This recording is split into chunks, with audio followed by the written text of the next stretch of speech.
Hi, family. Hi, friends. Hi, food lovers. Hey, neighbors. Hey, community. Hey, comics.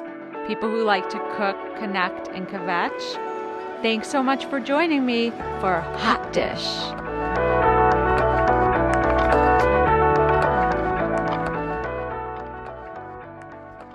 All right. Hello and welcome to Hot Dish. I am your host, Lauren Hooberman. I want to point out that I have a new sign that is illuminated because the show has started, folks. So thank you for watching. I am super excited today. I have a very special guest with me named James Heath. He is a comic. He's a poet. He is a self-described hip hop nerd. He has done all kinds of cool things, both in Toronto and Chicago. And I'm super excited to have him join me today. James Heath. Ta-da! Well, hello. Well, hello. He just popped out from down below. I know. It was amazing. It's a bit of a Christmas miracle. It's a Christmas miracle. And we are coordinated today for our Christmas show. Miracle. Yeah, it is. It truly. We did not plan this. It's incredible. All. We are in sync. You and totally. Okay. And we're both nerds, apparently. Yeah. We are both big nerds. I will take your word for it. I don't know that you're a nerd for sure, but the sign helped. When I saw the sign, I was like, my people. Yeah. We are in the same realm for sure. We're in the same realm. Yeah. Okay, so today we're gonna make brioche French toast with mixed berries on top. Cool. I don't know what to call the mixed berries because we're not going to mash it up like a compote. We're just going to have them but they're going to be cooked, obviously. Okay. Because they were frozen. Yeah. So that makes sense.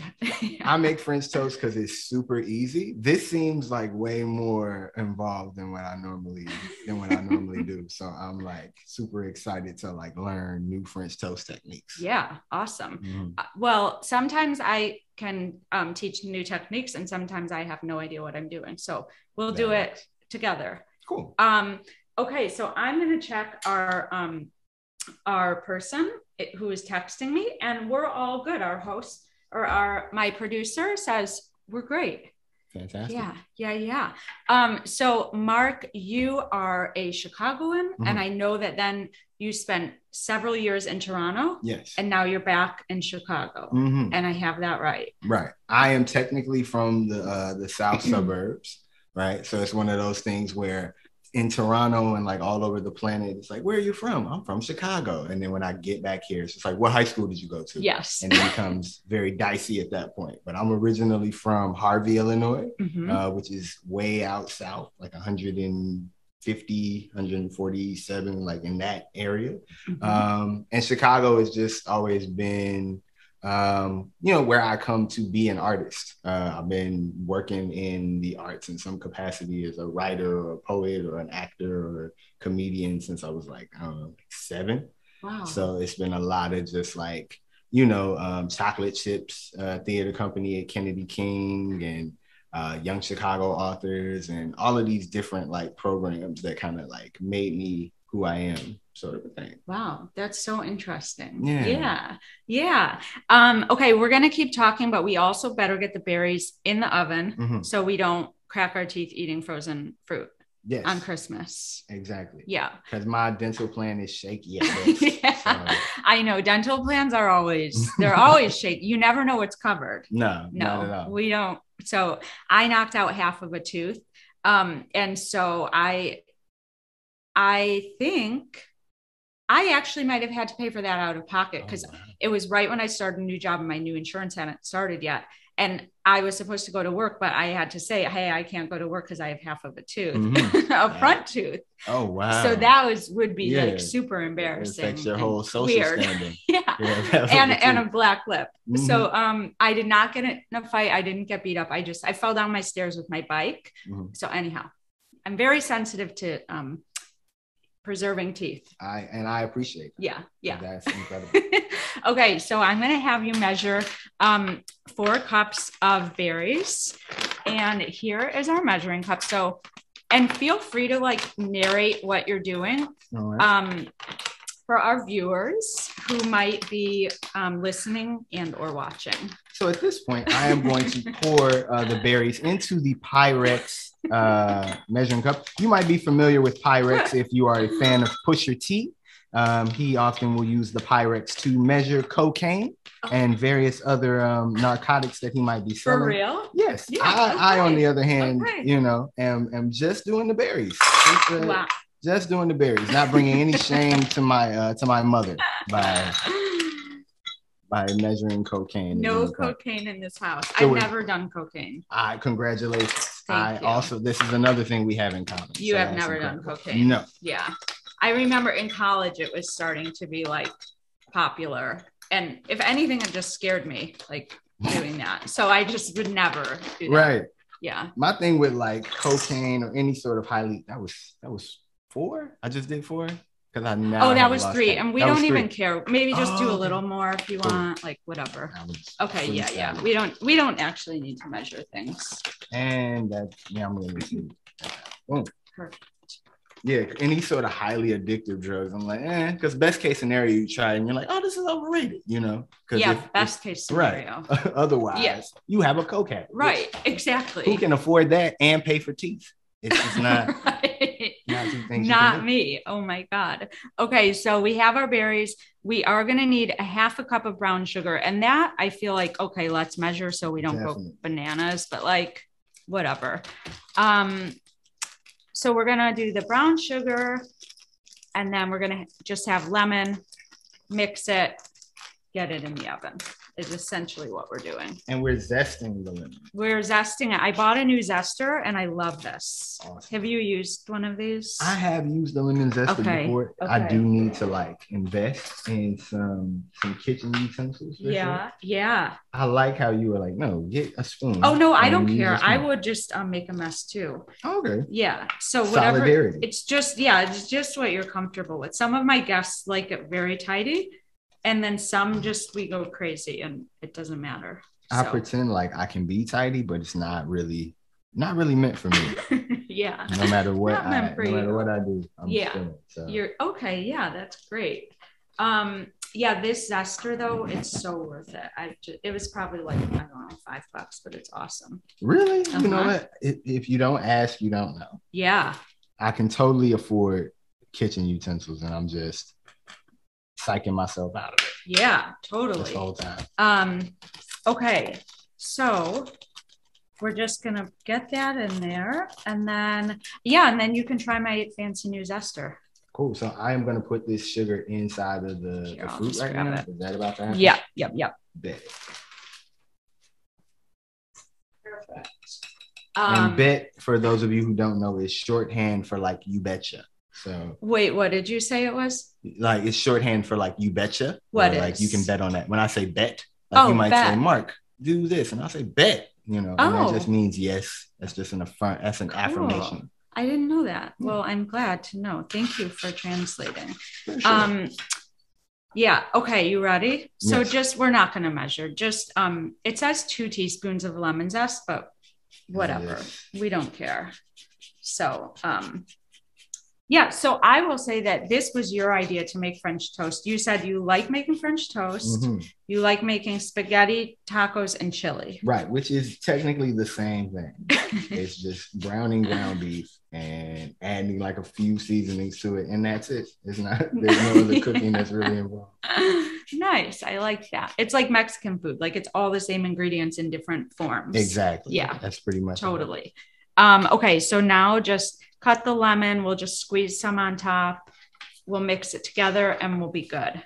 And that knife is sharp, so don't cut off your finger. Oh, thank you. Okay, you're welcome. I like this is an interesting technique.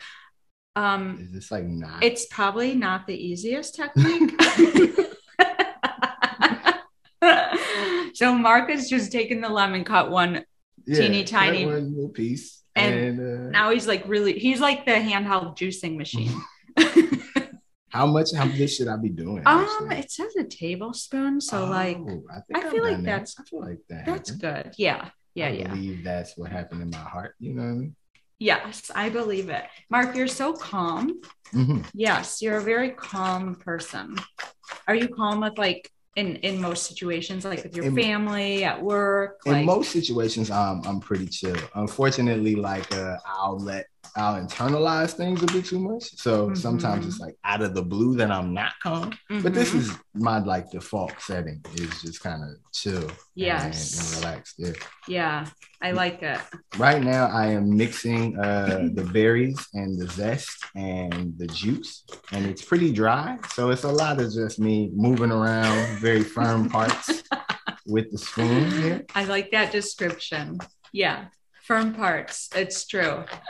Okay, well, whenever you're ready, we'll spread it out on the baking sheet, and then we'll just put it in the oven. We'll be ready to make the French toast part. I think we can go ahead and start that. Yeah, I mean, this is probably going to be great. I believe in it. I have a good feeling about it. Yeah, absolutely. I teleported here. We had similar outfits on. There's no reason to believe that this part won't go well. No, you know what I mean? No reason at all. So, okay, cool. Wonderful. All right, are we good? Yes. We'll just pop this in 25 minutes, and I'm gonna just set the timer because I just won't know otherwise. Okay, so let's chat for a few minutes. So I know, so you grew up in Chicago, you grew up like really far south in Harvey. Yes. Okay. And I know, so you've been performing like most of your life. Yeah. Pretty much. Yeah. Since I was like a kid. Yeah. Wow. That's incredible. And then you, as an adult, you moved, you and your wife and your 3 kids. Is that right? Yeah. We originally, me and my wife got married really, really young. When I was like 20. Wow. We met at Columbia and got married. And then I couldn't afford to finish at Columbia, like most of us who went to Columbia. And we moved to LA. And there's actually a Columbia College Hollywood in the Valley. Really? And so I graduated from film school there and did stand up out there and stuff like that. Almost, wrote for BET. But that just didn't kind of work out with me and like my sensibilities. And then we wound up moving to Toronto in like 2009. It's kind of funny. We went to Toronto for like all of Obama. And then we got here like just in time for like Donald Trump. And people said that too when we were leaving, that like it was like May of 2016. And we're like, yeah, we're going back to the States. And they're like, just in time for President Trump. And I was like, yeah, you funny. That's not going to happen. And sure enough, that is exactly what happened. But and that's where our first 2 kids were born, in Toronto. And it was free and it was great. And then we moved here 2016, lived here. And then in 2018, my last daughter was born. Okay. And it was quite expensive. And yeah. Everything in the US. Yeah. Healthcare. Yeah, all the basics. They were like, another person, we're going to charge you for that. It's like thousands of dollars. Absolutely. Yeah. Oh my God. So yeah, but other than that, so, again, another good reason not to have a cocaine habit. That is the like subtext of all the things we'll be talking about today. Yeah. Oh, exactly. We can tie it all back to that. Yeah. Yeah. And Toronto was great. We would have stayed in Toronto, but we didn't get accepted for citizenship. And we would have had to like reapply, and that whole sort of thing would have taken a lot of like money and energy. And it was just like, maybe we should go back to the States. And so here we are. Wow. And so when you were in Toronto, you were performing stand up. Yes. Like very consistently. And you were on a TV show there. Yeah, I was on the CBC, which is like the main broadcasting network in Canada, like the Canadian version of the BBC, pretty much. Yeah. A few times, probably about 4 or 5 times while I was there. Like that's where a lot of my like consistent stand-up work has been. That whole concept of being a stand-up and just like every night I'm hitting 3 or 4 stages a night. That kind of momentum.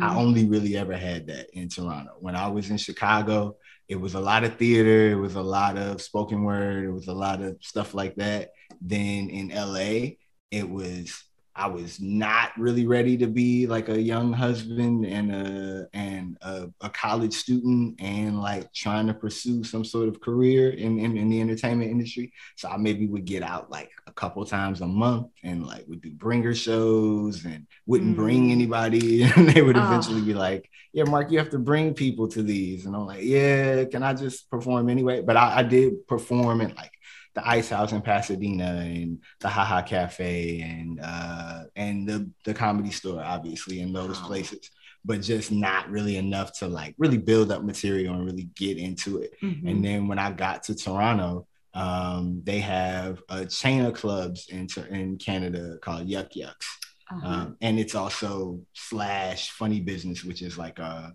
whole agency that like books you for, any sort of other type of shows.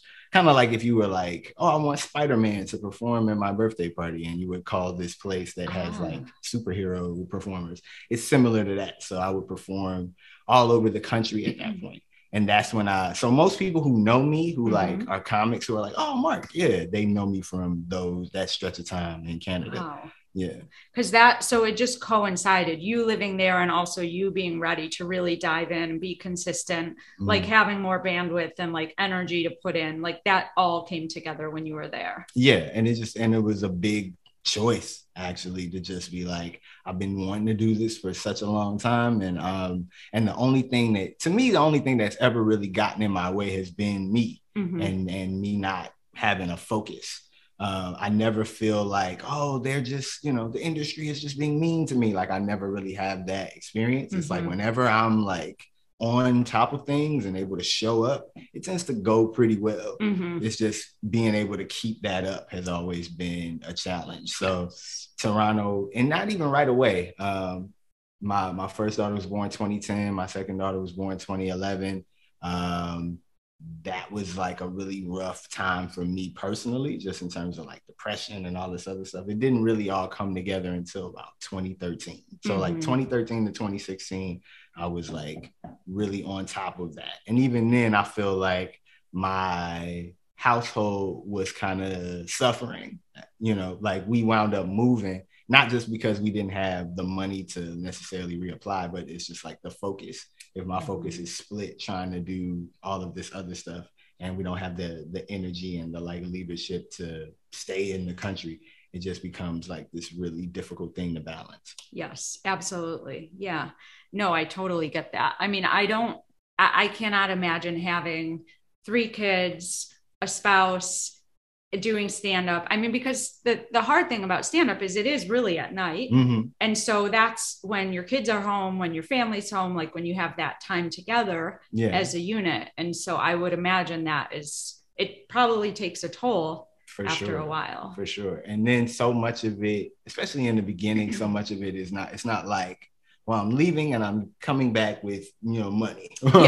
I'm getting paid consistently for the time that I'm like spending doing this. Yes. So much of your opportunities in stand-up come from a culmination of, I've just seen you a bunch of different places. And so now we're going to offer you something. So there's a lot of it is just being out there all the time doing something. And that's really hard to explain to anybody, let alone like a spouse who has like a regular stable career, who's just like, okay, you're working, you're till 3, right, and you're drunk and you smell like weed. But I was at work. This was all work. This was all it was work weed. I had to do that in order to, make $50. That was really necessary. So that's hard. That's hard to explain for sure, and probably like could cause resentment if you don't deal with it at some point. For sure. And like 100%. And it just, it's a resentment garden that just I get some resentment, she gets resentment, resentment for the whole gang, for everybody. Equal opportunity resentment created actually. Totally. No, I so get that. Okay, we're gonna do a really smooth shift, just as we were getting deep into life and personal things. Right. Now it's time to switch to brioche French toast.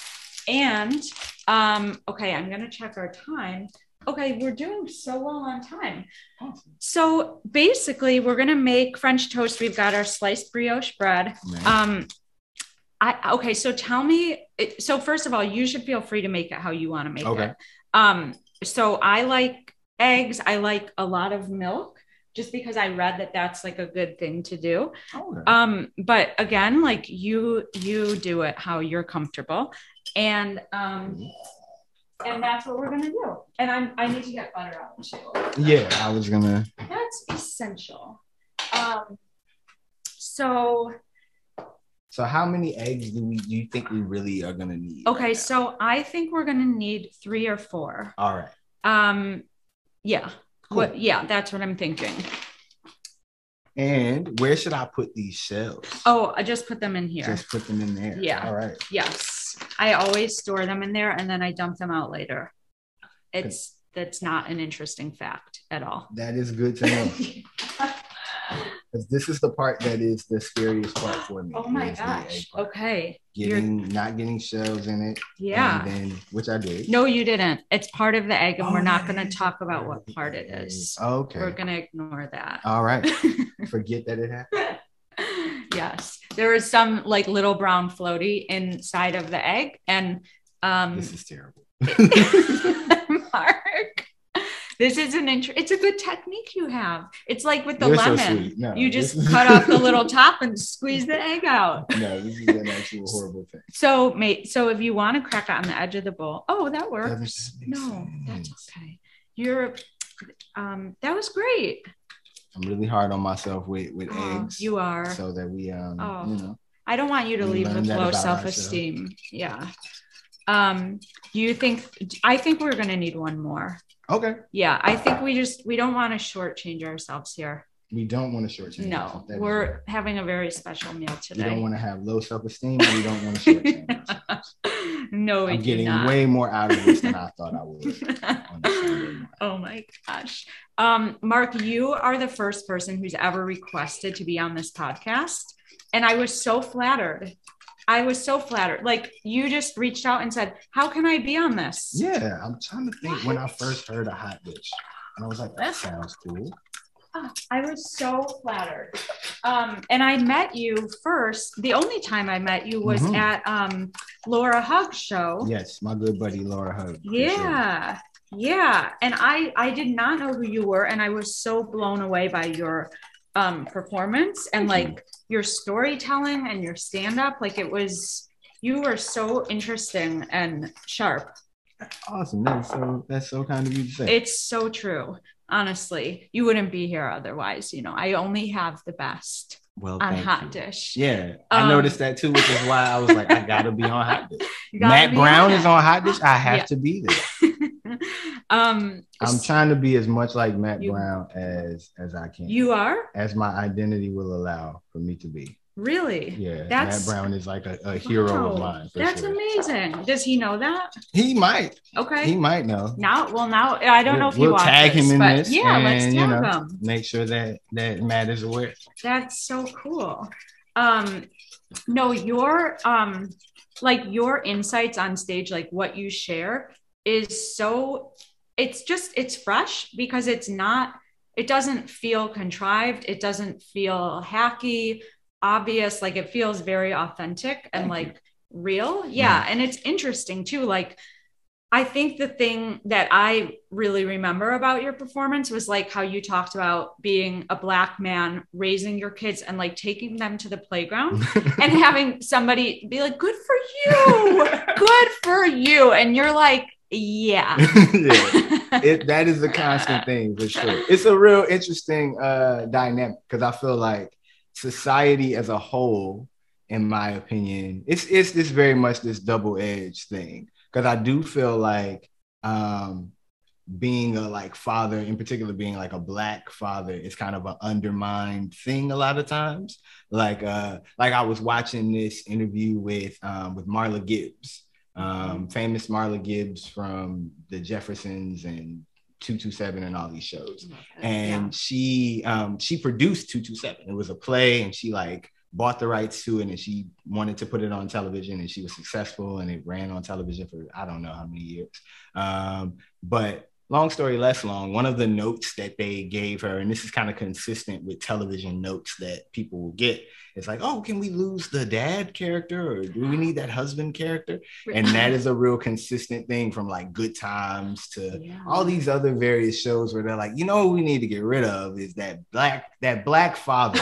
That black husband, get him out of there. Or people being like, is that realistic to have like a black father? So it's something that is kind of constantly sort of nobody really seems to talk about us unless we're not doing our job.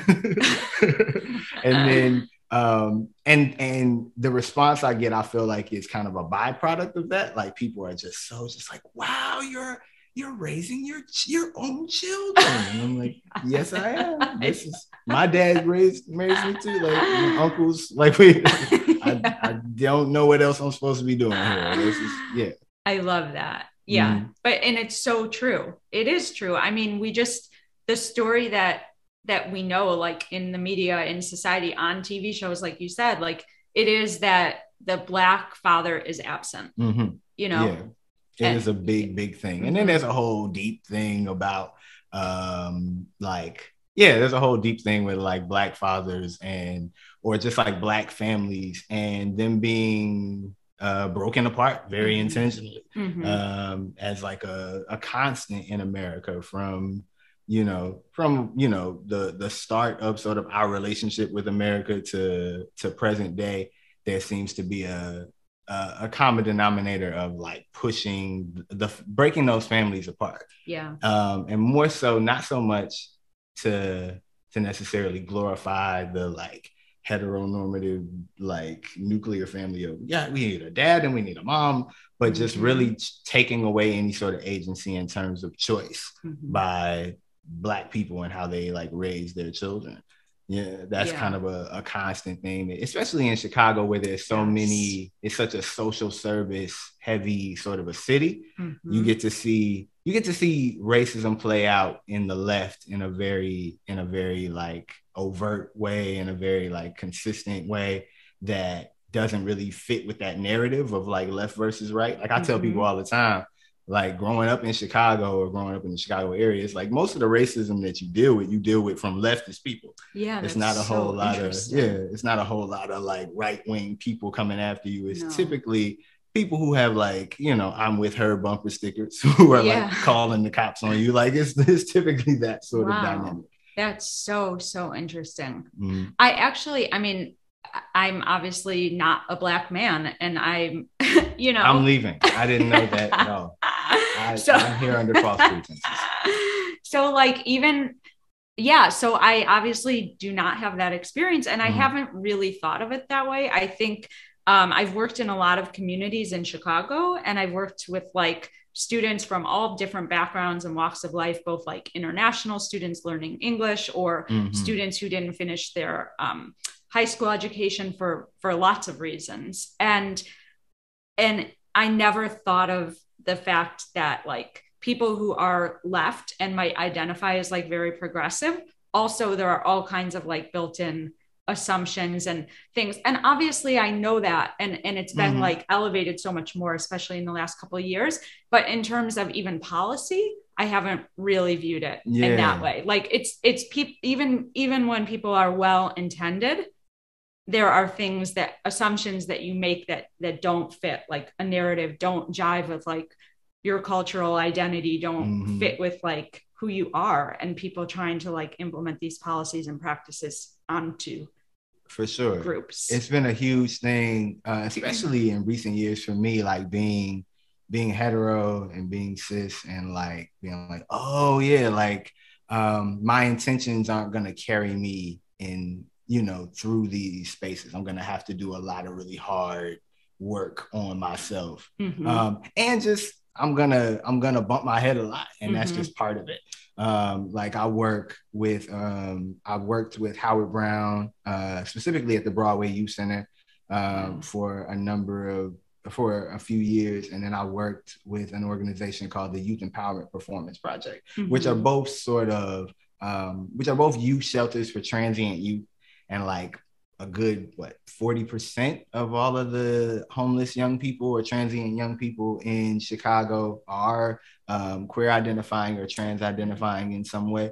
Wow. So it's like that whole experience, it was like, oh, I have a lot of privilege that I don't think about, or I have a lot of assumptions that I don't think about, or just the language and the way that I've sort of related to myself, like as a quote unquote masculine person. Mm-hmm. It's like all of that has really kept me from being as like effective and being of service to people as I would want to be. Mm-hmm. And so it's been a whole lot of eye-opening experiences that I've had to, that I'm not just that I've had to go through, but that I have to kind of, admit that I'm going to be going through just kind of for the rest of this journey. Also, with that being said, Bell Hooks just recently passed away, and she, it's a very like to serve with love sort of relationship that I have with like Bell Hooks in this way, where it's like, oh, she changed my whole life. So, her work means a great deal to all of us, whether we kind of know that or not, but yeah, absolutely. Yeah. Okay, we're going to keep talking, but we also need to get this French toast started. And, okay, so you're in charge. Okay. And if you want to put cinnamon or vanilla in, you can. If you don't want to, whatever you want. I definitely want to put cinnamon. I haven't put vanilla in it, so let's do that. Yeah. I would just caution you just not to go crazy. We should measure the vanilla for sure. Yeah, or whatever. But I don't know. We could put like a teaspoon or whatever you think. I'm gonna go ahead with this sheet because you took the time to write it, and I am gonna be super mindful. Last week I made coquito, which is a Puerto Rican holiday drink, and I made it with Janice Rodriguez. Nice. We had a lot of fun, but she accidentally dumped a whole lot of vanilla in it, and so it's already basically like a recipe for a diabetic coma, but then it became like so much more so with the vanilla. I see. So, but I'm very proud of you. You were very mindful of the vanilla, and I picked up on that. I was like. Because everything else has been like, do what you feel. And then I grabbed that vanilla. You was like, wait, I want you to understand what you're doing right now. That could ruin everything that we worked for. It was like I had nitroglycerin for a second. It was like, hold on. Oh my God. Don't be willy-nilly with the vanilla, please. It is so warm in here. I'm sorry. I realized I usually turn the heat way down for the podcast, and I forgot to. So we're just going to fry. Right, that's fine. It's cool. Yeah. Hot dish, baby. That's what we're doing. Not room temperature dish. Not room temperature dish. You know what I mean? Okay, so Mark, we've got our butter. We've got the pan set up for you. You just turn it on like this, medium, high, whatever you think. And we've got our delicious brioche. So we can just move this over here. And do you need help or guidance, or are you comfortable? I feel like I need a plate that I can sit it on. Perfect. Okay, here we go. Should I just put this here for you? That's perfect. Okay, so I'm gonna move the mic over a little bit so that we can still communicate. Awesome. Because that's an important thing, part of our show. So yeah, Mark he did his thing. He made a delicious looking egg mixture. And now he is preparing the pan with the butter for the brioche dipped in the thing. Yes. It's going to be fabulous. Mark, I heard you interviewed on Clean Comedy Time. Yeah. Clean Comedy Time on that podcast. And it was a wonderful interview. Yes, you're so well-spoken and poignant. Which makes sense. You're like a poet, you're a writer, you're a performer, you're all these things. One thing that stuck with me about that is you said, folks are going to come out and I'm going to be on stage for 7, 10, 15 minutes. I want to say something that's important. I want to make it worth their while. And I was thinking, oh my God, what does that mean for me? My comedy is I'm oh, my feet are hairy. And, right. But you're so intentional and thoughtful And I think like the gold standard of comedy is when you can say something that's like very profound and like reflective of like what's happening in society and like what you're dealing with, and also make it funny. Really quickly, do you think I should put two? Sorry. No, you're good. And I really want to get into that conversation. Okay. Should I put more than one in at a time? Definitely. Yeah. I think we could go 3. Actually, we could have maybe even 3, I think we can do. Yeah. Okay, excellent. Mark, you're such a careful, precise. You're so careful over here. I love it. Only because it's not my house. Oh, okay. Okay, well, Because if it was me, there would be eggshells everywhere. You know what I mean? We would have went crazy with that vanilla. Oh, you would have just dumped the whole bottle in. Yeah, exactly. But yes, in terms of being intentional, I'll first say that I feel like comedy, it's joyous. Oh, here you can use actually making people happy. Yeah. And so that's always important. Like I don't necessarily feel like comics need to stress out about like, oh, I need to talk about something that's like really deep for me to talk about. I found with me, I was hiding on stage. Like I was getting up on stage, like I have all this stuff on my mind or in my heart to talk about. And in stand up versus in, again, being a playwright or being a poet or any of those other art forms, it was like, I'm going to hold that back because people don't want to hear that. People want to hear jokes. So let me talk about funny things. And that just got to the point where it's like, I was making people laugh, but they didn't remember who I was. So it's like while I'm on stage, there's laughs the whole time, but after the show, everybody's like, were you even up there? They're congratulating the other comedians or like, you were my favorite. And then me, they just like, don't even remember. So it wasn't that I was like making any sort of impression until I was just being more sincere. And with that, it's still scary because these are all tricky topics and tricky subjects to just talk about or just explore. I'm not always right or I don't always have the right language about it. So there's been a lot of that. So taking that out in front of people and learning in an environment where people want to laugh is really difficult sometimes. And it can be triggering to people sometimes. You get up and you want to do a joke about police brutality or fatherhood or any of those subjects, and it's like for the audience that this is really for, like people like myself, these are dark topics for me. They're also dark topics for them. So if I like make a mistake, I can really hurt people's feelings. And it's a really genuine thing, and that took a long time to sort of like be able to accept as well. Has that let me just grab the berries. Let's see. Oh my God. Holy moly. Wow. Okay. Wow. This is need help? Crazy looking. I'll just put it on here and we'll just let it cool. Nice. Okay. Wow, those berries, that's like a fiesta of berries. That is a lot of berries. It's a lot of berries. There's a lot of juice and it actually looks beautiful. It does. Especially because it was frozen and, so has it happened where you felt like either really embarrassed or like you hurt someone or have you had that experience? Oh yeah, for sure. Several times. And just recently I did a show and it was like at like a club, like at like a nightclub sort of environment, and doing shows like this or at like Lincoln Lodge or like Laugh Factory and places like that, you might be the only Black person on the show, or one of the only Black people in the room. So a lot of this material is like I have to do some sort of educating when I do these jokes. Interesting. In this particular instance, I'm doing this show, pretty much an all Black show, a majority queer identifying, femme identifying lineup at this like nightclub. They're all cute and dressed up and like drinking and partying. And then I come up on stage with these jokes about where I'm like, 40% of teenagers in Chicago are home. I'm like, what's the deal with misogyny and all this stuff?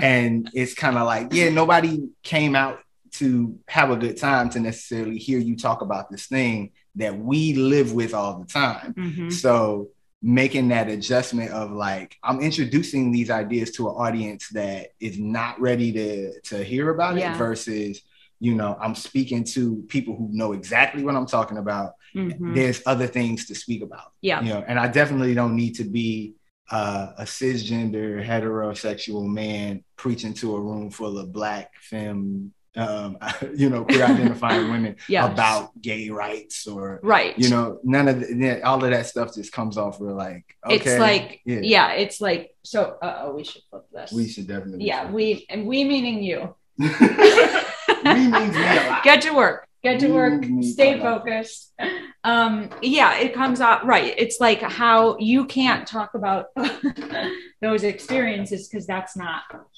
how you identify. Okay, Mark has made very caramelized looking French toast, and let's add more butter. Let's do that.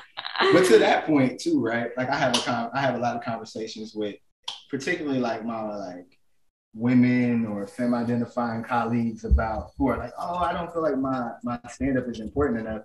And it's like, we just now in the past like maybe 5 years, 10 years, if we want to be generous, are getting like women voices in comedy or in any sort of real way. So it's like you being up there being yourself is like way more, to me, it's way more powerful than like you making some sort of statement. It's like, you being able to tell your truth or talk about your like everyday experience. It's something that we don't see. We don't really get to. I know I've learned a lot more about like, I don't want to say I've learned a lot about women, but like I've heard women talk about things. It's like they never would have told me that in a conversation. Listening to their act. True. It's like there's all this information that's like, what? Okay. That I didn't know that. Right. Exactly. That is so true. That is really, really true. I'm just thinking about that, just about like being a woman, being in stand-up, and just kind of representing. So, okay, what do you think should happen now? Let's make more? Yeah, for sure. Okay. Because those are mine. No, we're a team. Okay, cool. So we're going to make one more batch, or you can make as much as you want. I don't care. And it's 1:45, so we're going to eat in a few minutes, which is great. We're kind of to that point really quickly. Keep going, of course. I don't think comics of any sort should like kick themselves a whole bunch about, especially in this era. I feel like right now it's kind of cool to pretend like you have something to say. And there are a lot of comedians, a lot of famous, well-paid comedians who like take it upon themselves to be like, I'm gonna tackle whatever topic I want. It's like you don't really know what you're talking about. It's not really necessary for you to do. True. So as long as you are happy with like what you're doing, I feel like it's cool. Like it's no reason to feel like you have to do more than be funny. Right.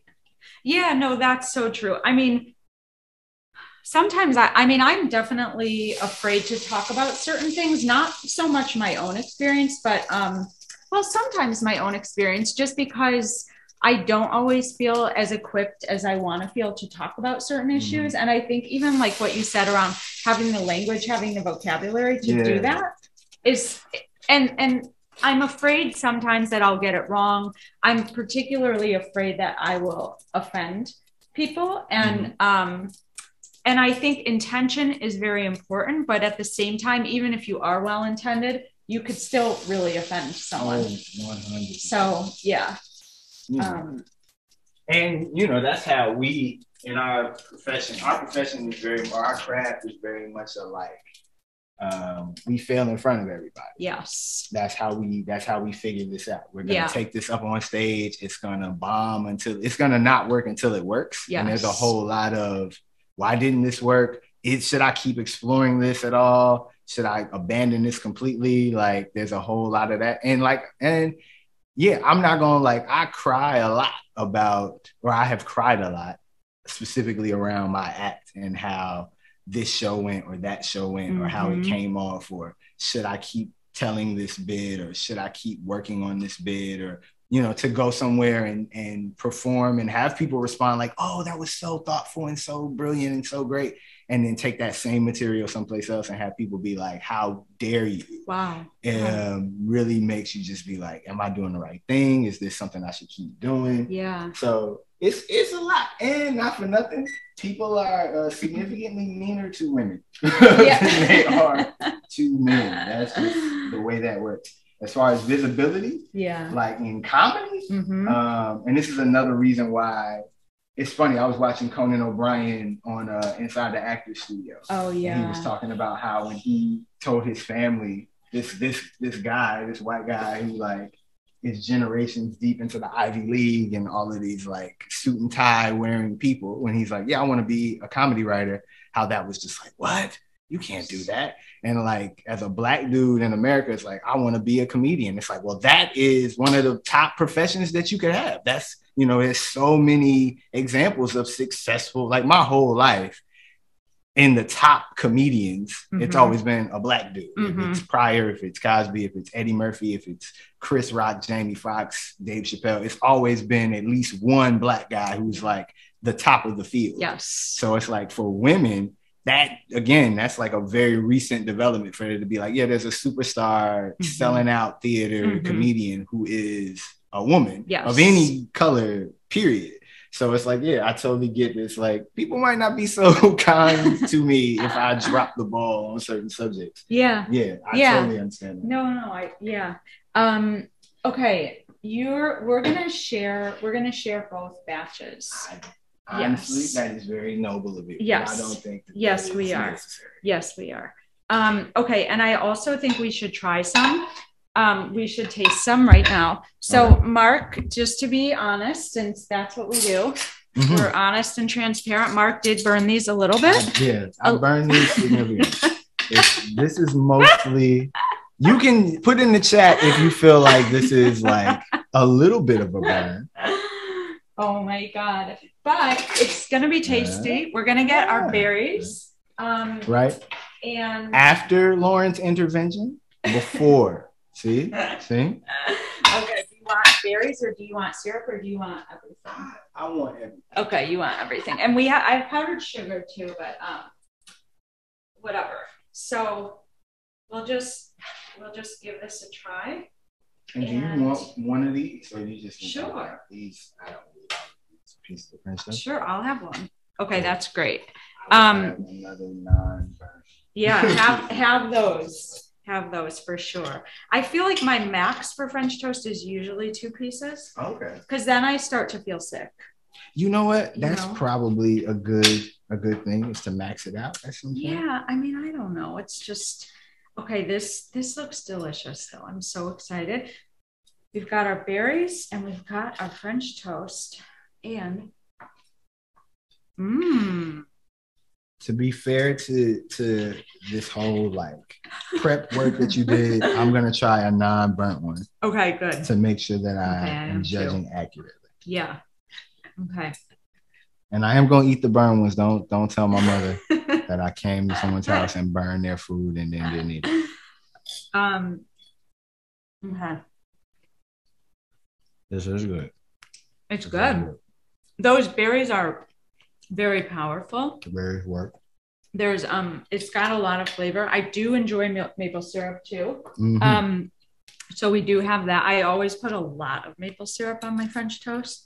And as long as it's not vanilla, I feel like you can do it. Exactly. I mean, a little bit of vanilla, no cocaine whatsoever. That is the things we want you to take away from this. If nothing exactly. Else. No cocaine. Do not do it. That's all we're saying. Just resist it. Okay, so while we're wrapping up, just tell me what's on the horizon for you? What do you have coming up in terms of comedy? Well, right now I work with an organization on the South Side called the Whirlwind Center, which is founded and run by Dr. Tara Betts, who is a brilliant poet and an educator and arts activist. And we do a show every quarter called Liberation Labs, which is on 63rd Street at this youth organization called the TGI Movement. And so, yeah, that next one is going to be in February. Wow. And we're really excited about that. We're also partnering with my boy, Nico Carter at Juicebox to do that particular one that's happening in February.